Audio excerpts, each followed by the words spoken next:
Jai Shri Shamyan students, welcome back again to the virtual lecture series of Environment Conservation and Hazard Management. So today we are on the lecture number 23. Okay, let's see what we have learned in previous lecture. Okay, so as you know we are on the unit number 3 which is wind power, right? So wind power के अंदर आपने last lecture में से सीखा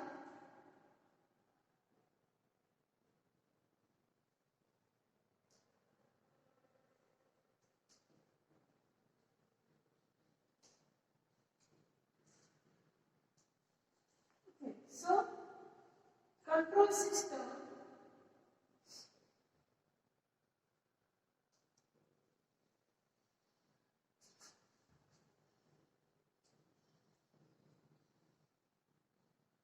બરાબર એટલે કે આપણે કેવી રીતે જે હોરિઝોન્ટલ એક્સિસ વિન્ડ ટર્બાઇન છે એને આપણે કંટ્રોલ કરી શકીએ બરાબર સો એના રિલેટેડ આપણે થિયરી લાસ્ટ લેક્ચરમાં ભણ્યા છે ઓકે સો હવે આપણે જોઈએ in this lecture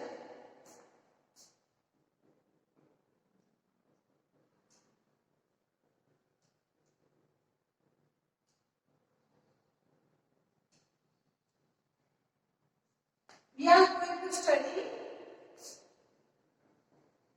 wind farm. Okay. Already we have discussed the smallest kind of the element, right? Wind turbine. बराबर. So આપણે wind turbine નું શીખ્યા. બરાબર. તો જ્યારે એક કરતા વધારે wind turbine એક જ જગ્યા પર આપણે શું કરી હોય એસ્ટાબ્લિશ કરી હોય. બરાબર. So એ જગ્યાને આપણે કહીએ છીએ wind farm. બરાબર. કે જેની અંદર આપણે પવન ચક્કીઓનું આખું ખેતર એટલે કે farm રેડી કરેલું હોય છે, right? So details માં જોઈએ what is wind farm. Okay. So wind farm is a group of wind turbine set up at a specific place, right? Definition of the wind farm is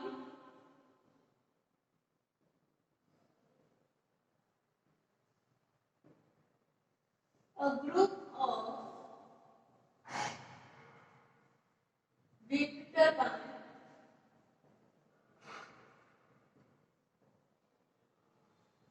set up at a specific place.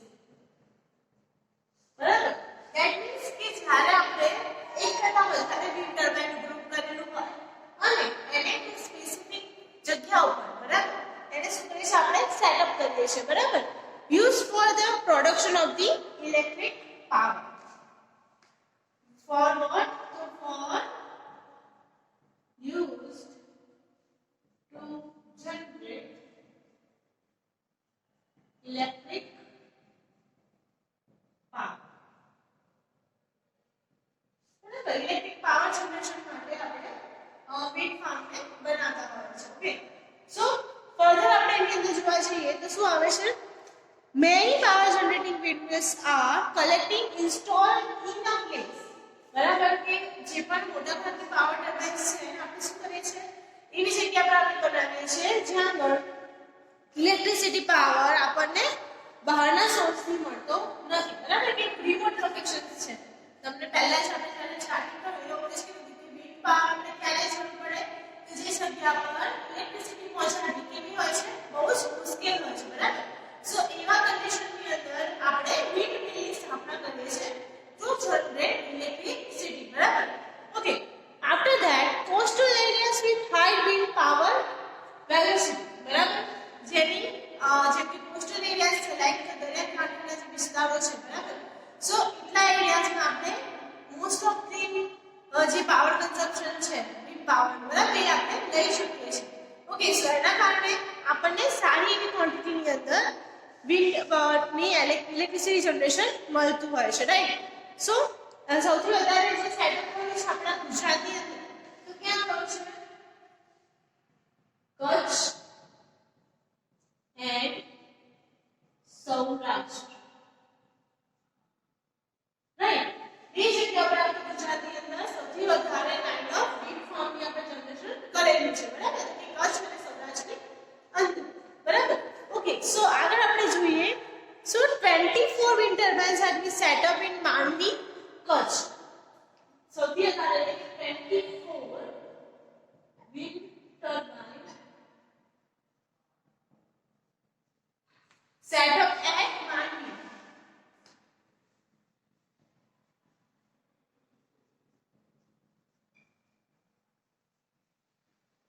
Okay, so if you get a chance to visit that place, like Mandvi in Kutch, બરાબર, તો તમે જરૂરથી ત્યાં visit કરજો અને ત્યાંના જે wind farm છે તમે જોશો તો તમે ઘણા દૂર રહેશો તો પણ એનો નોઇઝ તમને સંભળાતો હશે, રાઈટ?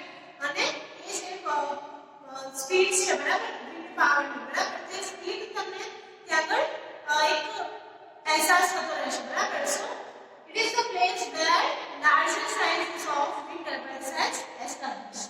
Okay, next આપણે જોઈએ. So individual turbines are interconnected with the medium voltage, બરાબર,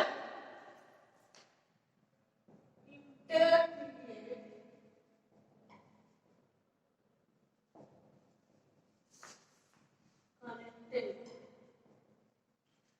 with low voltage, બરાબર, ઓછા વોલ્ટેજની સાથે એ શું છે, એકબીજાની સાથે ઇન્ડિવિડ્યુઅલી જે છે ઇન્ટરકનેક્ટેડ હોય છે, બરાબર, લાઈક 34.5 મેગાવોટ, બરાબર. લો, that means here in the consideration of medium voltage, બરાબર, એને વોલ્ટેજ કેટલી જરૂર પડે છે તો કે 34.5 સોરી કિલો વોલ્ટ, બરાબર. અહીંયા આપણે વોલ્ટેજની વાત કરી રહ્યા છીએ, that means 1 કિલો વોલ્ટની અંદર મેઝર થાય છે, બરાબર. ઓકે, આફ્ટર ધેટ હવે આપણે જોઈએ the connection system of the wind power turbine, બરાબર. તો જે મેજર જે આપણું ફાર્મ છે, બરાબર, જે લાર્જલી સ્કેલની અંદર છે તો એકબીજાની સાથે કેવી રીતે ઇન્ટરકનેક્ટેડ છે આપણે ફિગર થ્રુ સમજીએ.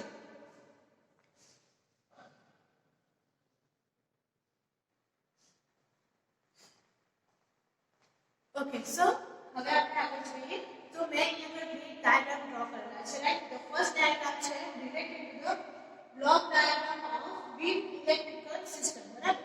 સો as of we are in the environment conservation hard department, right? So આના માટે આપણે કેમ ઇલેક્ટ્રિકલ પાવરને સમજવું પડે, because it is a part of our environment, બરાબર. જો તમે ઇલેક્ટ્રિસિટી કેવી રીતે જનરેટ થાય છે એ તમે સમજેલું હશે પ્રોપરલી તો તમે ફ્યુચરમાં જો તમારે એનું કન્ઝર્વેશન કેવી રીતે કરવું, બરાબર, એ તમને ઇઝીલી આવડશે, રાઈટ? સો એના માટે આપણે ફર્સ્ટલી જોઈએ તો પહેલો ડાયાગ્રામ એ છે બ્લોક ડાયાગ્રામ અને second is the component of wind electric system, બરાબર. એક બ્લોક ડાયાગ્રામ બતાવે છે અને એક આપણને ડિફરન્ટ કોમ્પોનન્ટ્સ એમાં કયા કયા યુઝ થાય છે એ બતાવે છે, રાઈટ? સો ફર્સ્ટલી આપણે જોઈએ સો આ જે એરો છે ધેટ મીન્સ આપણું જે વિન્ડ છે એ અહીંયા આગળ એન્ટર થાય છે, એટલે કે પવન અહીંયાથી એન્ટર થશે, બરાબર. સો સૌથી પહેલું શેમાં એન્ટર થાય છે તો એ છે આપણું wind turbine gearing and coupling. આ છે wind turbine gearing and coupling, right? So પહેલામાં આપણે શું બતાવશું તો વિન્ડ ટર્બાઇન જે ફરે છે, બરાબર, સો એનું ગિયરિંગ કે તો વર્ક કરે છે, કપલ મોમેન્ટ્સ એટલે કે જે એના પાખિયા ફરે છે, રાઈટ? સો એ કે તો વર્ક કરે છે એનું ફર્સ્ટ ડાયાગ્રામમાં, બરાબર. આફ્ટર ધેટ એ જે એનર્જી છે એમાં એન્ટર થાય છે તો એક છે ઓલ્ટરનેટર. આ જે વચ્ચેનું પોર્શન છે એ શું છે આપણું ઓલ્ટરનેટર, રાઈટ? ઓલ્ટરનેટર કે જેની અંદર બધો જે આપણો વિન્ડ પાવરનો ફોર્સ છે ત્યાં આગળ ડાયવર્ટ થાય છે, બરાબર, ગિયરિંગ અને કપલિંગ મોમેન્ટ્સના કારણે. પછી શેમાં થાય છે એન્ટર તો એક તો છે રેક્ટિફાયર. આપણું આ જે ફર્સ્ટ ડાયાગ્રામ છે which is rectifier,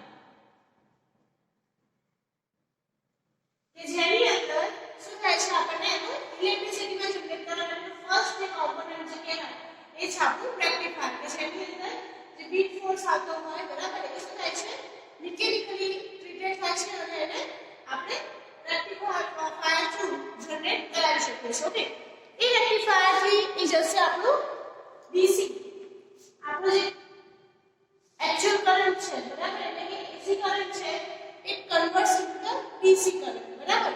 એટલે કે DC current ની અંદર ચેન્જ થાય છે and after that it inverts in the synchronization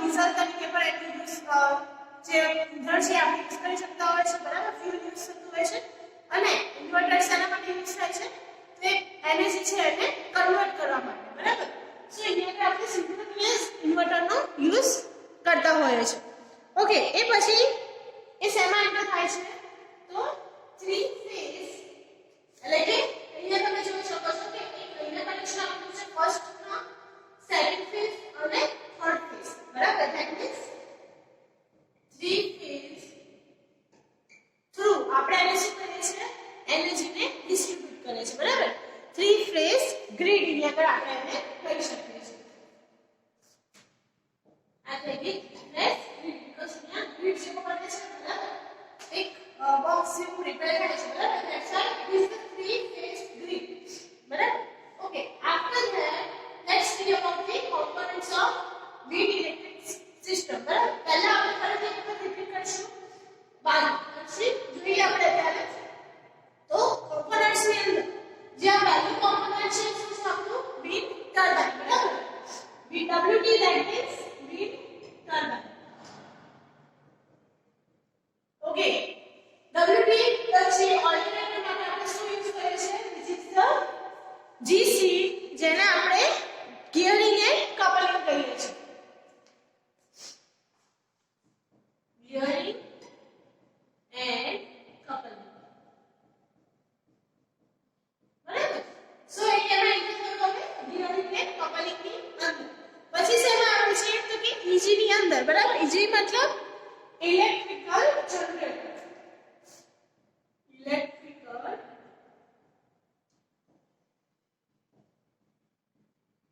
generator okay so gearing coupling માંથી જાય છે ઇલેક્ટ્રિકલ જનરેટર બરાબર પછી એની પાસે બીજા ઓપ્શન છે કે આપણે ડાયરેક્ટ પાર્ટ છે that means load utility grid and 3 phase grid એની અંદર જતું રહે અધરવાઇઝ એને આપણે શું કરીએ છીએ એક સિસ્ટમ ની અંદર નાખીએ છીએ બરાબર એ સિસ્ટમ ને શું કહીએ છીએ આપણે કંટ્રોલર બરાબર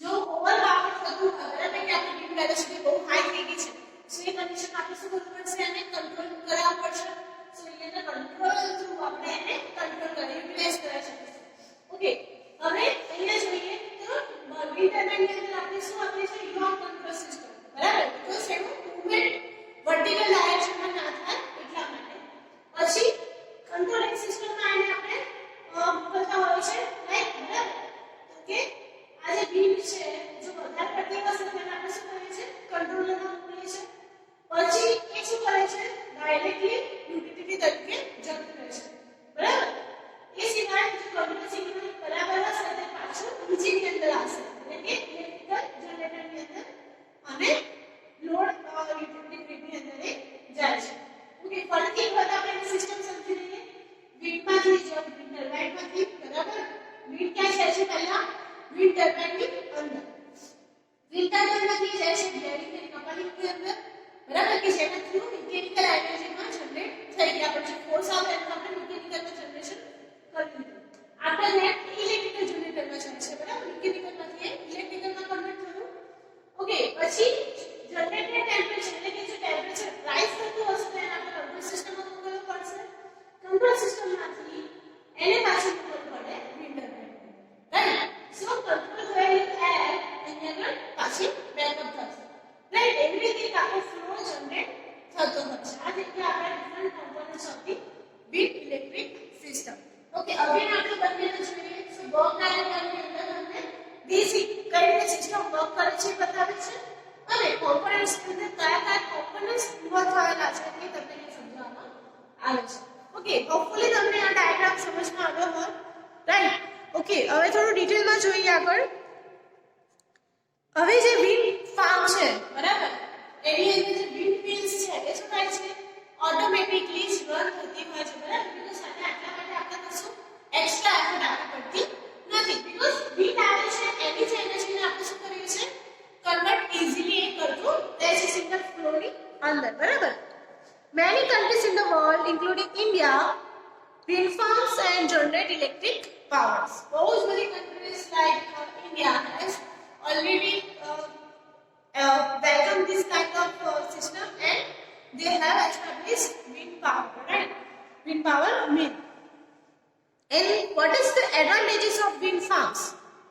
ઓકે, હવે અહીંયા આપણે જોઈએ એડવાન્ટેजेस.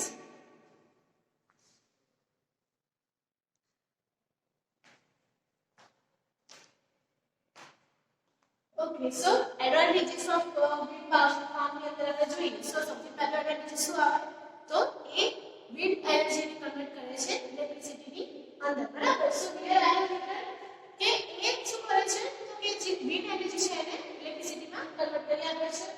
After that, એનું maintenance and operation, બરાબર. Maintenance and operations are very easy compared to other power plants, right? Unlike other power plants, wind power plants doesn't require many persons, બરાબર. So એ manually handling નથી હોતી because એનામાં automatic systems બધી આપણે implant કરેલી હોય છે એટલા માટે. Okay, operation of wind farm becomes easy by using modern microprocessors and computerized control system, બરાબર. So computerized control system છે that why it doesn't harm to environment and the process is very easy, બરાબર. તો એટલે process પણ એની very easy થઈ જાય છે. Okay, and green છે, clean છે અને cheaper છે, બરાબર. So એ આપણને environmentally ઘણું helpful થાય છે and do not produce greenhouse gases. So major એનો એડવાન્ટેજ નો તો કે એ કોઈ પણ જાતના greenhouse gases ને અહીંયા જનરેટ કરતું નથી, એટલે toxic gases which harms the environment cannot be generated by this power plant, બરાબર. So એના કારણે environment friendly થઈ શકે છે. ઓકે, સો આ રીતે તમારું wind farm. હવે આપણે થોડુંક શોર્ટ માં આપણે જોઈએ the comparison between HWT and VAWT, બરાબર. એટલે કે horizontal axis wind turbine અને vertical axis wind turbine માં મેજર ડિફરન્સ શું રહેલું છે.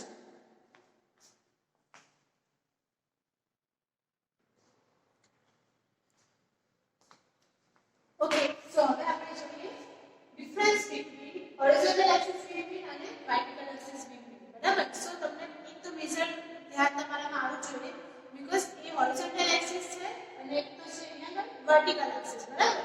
એટલે કે શાફ્ટ ઓફ ધી રોટર, જે રોટર આપણે યુઝ કરીએ છીએ કેવું છે હોરિઝોન્ટલ એક્સિસ ની અંદર હોરિઝોન્ટલ અને વર્ટિકલ એક્સિસ ની અંદર કેવું હોય છે વર્ટિકલ હોય છે, બરાબર.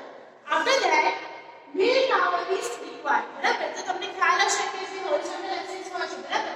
સો એની અંદર આપણે ઊભા શાફ્ટનો યુઝ કરતા હોય છે, બરાબર. સો એ ઊભા શાફ્ટ માટે આપણને ટાવરની રિક્વાયરમેન્ટ થતી હોય છે, બરાબર. અને એ જ ટાવર આપણને વર્ટિકલ એક્સિસમાં રિક્વાયર થતું નથી બીકોઝ એની પાસે નીચેનો સપોર્ટ ઈઝીલી મળી જાય છે એટલા માટે. Okay, starting torque is less, બરાબર. એટલે કે જ્યારે વિન્ડ ફોર્સ આવે, બરાબર, તો સ્ટાર્ટિંગમાં કેવું કરે છે ધીમે ધીમે રોટેટ થાય છે, બરાબર. જ્યારે અહીંયાનું સ્ટાર્ટિંગ ટોર્ક છે, બરાબર, કેમ કે આપણે પંખો જોઈએ નોર્મલ જે આપણે ફેન છે કેવા કહેવાય વર્ટિકલ એક્સિસ કહેવાય, બરાબર. વર્ટિકલ એક્સિસ છે તો તમે જે ફેનની સ્વિચ પાડો, બરાબર, તરત જ રોટેશન લઈ લે છે, બરાબર. એ જ તમારું એક એક્ઝામ્પલ કહે છે વર્ટિકલ એક્સિસ વિન્ડ. ઓકે, અને જ્યારે હોરિઝોન્ટલ એક્સિસ વિન્ડની વાત કરો તો એટલે સામેની સાથે પવન આવે છે ધેટ મીન્સ એ રોટેટ થતા શું થાય વધારે કાળ લાગે છે. Okay, wind speed ratio is more, બરાબર. અહીંયા આગળ એનો વિન્ડ સ્પીડનો રેશિયો કેવો મળે છે આપણને વધારે મળે છે, એટલે કે સ્ટાર્ટિંગમાં ભલે લો હતું પણ ધીમે ધીમે એની પિકઅપ ઘણી વધારે હોય છે. That means it gives more power, બરાબર. એ આપણને વધારે પાવર આપે છે. જ્યારે વર્ટિકલ એક્સિસમાં એક તો વિન્ડ સ્પીડ રેશિયો પણ લો છે એટલે કે લેસ મળે છે અને also it gives less power, બરાબર. આપણને ઓછો પાવર પણ આપે છે. After that, rotor changes direction. હવે જ્યારે વર્ટિકલ હોરિઝોન્ટલ એક્સિસની વાત કરીએ તો આપણે આ ડાયરેક્શનમાં રોટર હેડ રાખ્યો તો આપણે એને બીજી ડાયરેક્શનમાં રોટર હેડ ફેરવી શકીએ, બરાબર. જેમ કે વિન્ડની ડાયરેક્શન ચેન્જ થાય ડાયરેક્શનમાં આપણે એને ચેન્જ કરી શકીએ છીએ, but does not require to change direction because એ તો ઓલરેડી વર્ટિકલ એક્સિસની સાથે જ ફરે છે, બરાબર. એટલા માટે એને એનો રિક્વાયરમેન્ટ થતી નથી. Okay, support system is to bear total load, એટલે કે જે આપણી સપોર્ટ સિસ્ટમ એટલે ટાવર જે આપણે બનાવીએ છીએ, બરાબર, એ જ બધું આપણે વેટ સહન કરવું પડે. લાઈક મોટર વેટ હોય કે પછી રોટર્સ હોય કે પછી જનરેટર્સ હોય, બધા વજન કોણે ખમવાનું હોય તો કે સપોર્ટ સિસ્ટમ, બરાબર. અને અહીંયા પર એવી ટાઈપની સપોર્ટ સિસ્ટમની જરૂર પડતી નથી બીકોઝ એને આપણે શું કરેલું છે ગાઈડ કરેલા છે, બરાબર. બધી સાઈડથી એને રોપ કરી દીધી છે એટલા માટે આપણે ત્યાં જરૂર પડતી નથી. તો આ થઈ ગયું તમારું હોરિઝોન્ટલ એક્સિસ વિન્ડમિલ અને વર્ટિકલ એક્સિસ વિન્ડમિલની differentiation as it is always asked in the examination. So compulsorily તમે આને એક માઇન્ડમાં એને ફિક્સ કરી દેજો because એ ગમે ત્યારે તમને એક્ઝામમાં પૂછાઈ શકે છે, રાઈટ? સો આજના લેક્ચરમાં આપણે શું શીખ્યા? સો વિન્ડ ફાર્મ શું છે, બરાબર? ઇન્ડિયાની અંદર વિન્ડ ફાર્મનું શું યુટિલાઇઝેશન છે, કેટલા વોલ્ટ આપણને વોલ્ટેજ રિક્વાયરમેન્ટ હોય છે, બરાબર? એ સાથે આપણે બ્લોક ડાયાગ્રામ શીખ્યા અને components of wind electric system કે રીતે વર્ક કરે છે એ પણ જોયું. એ સાથે આપણે એડવાન્ટેજીસ જોયા વિન્ડ ફાર્મના એન્ડ આફ્ટર લાસ્ટલી આપણે હોરિઝોન્ટલ એક્સિસ વિન્ડમિલ અને વર્ટિકલ એક્સિસ વિન્ડમિલ જોયું, બરાબર? તો આ સાથે આપણું જે યુનિટ નંબર 3 છે અહીંયા કમ્પ્લીટ થાય છે. That means wind power is already completed, બરાબર? સો તમને આ જે આટલા ચેપ્ટર્સ આપણે શીખ્યા, બરાબર? સો એમાં ક્વેશ્ચન્સ ક્વેરી હોય યુ આર મોસ્ટ વેલકમ, તમે મને આસ્ક કરી શકો છો, બરાબર? તમારા ક્લાસરૂમ થ્રુ કાં તો તમારા વોટ્સએપ ગ્રુપ થ્રુ, બરાબર? સો આ સાથે આ કૃષ્ણ પંચાલ સાઇનિંગ ઓફ. જય શ્રી કૃષ્ણ.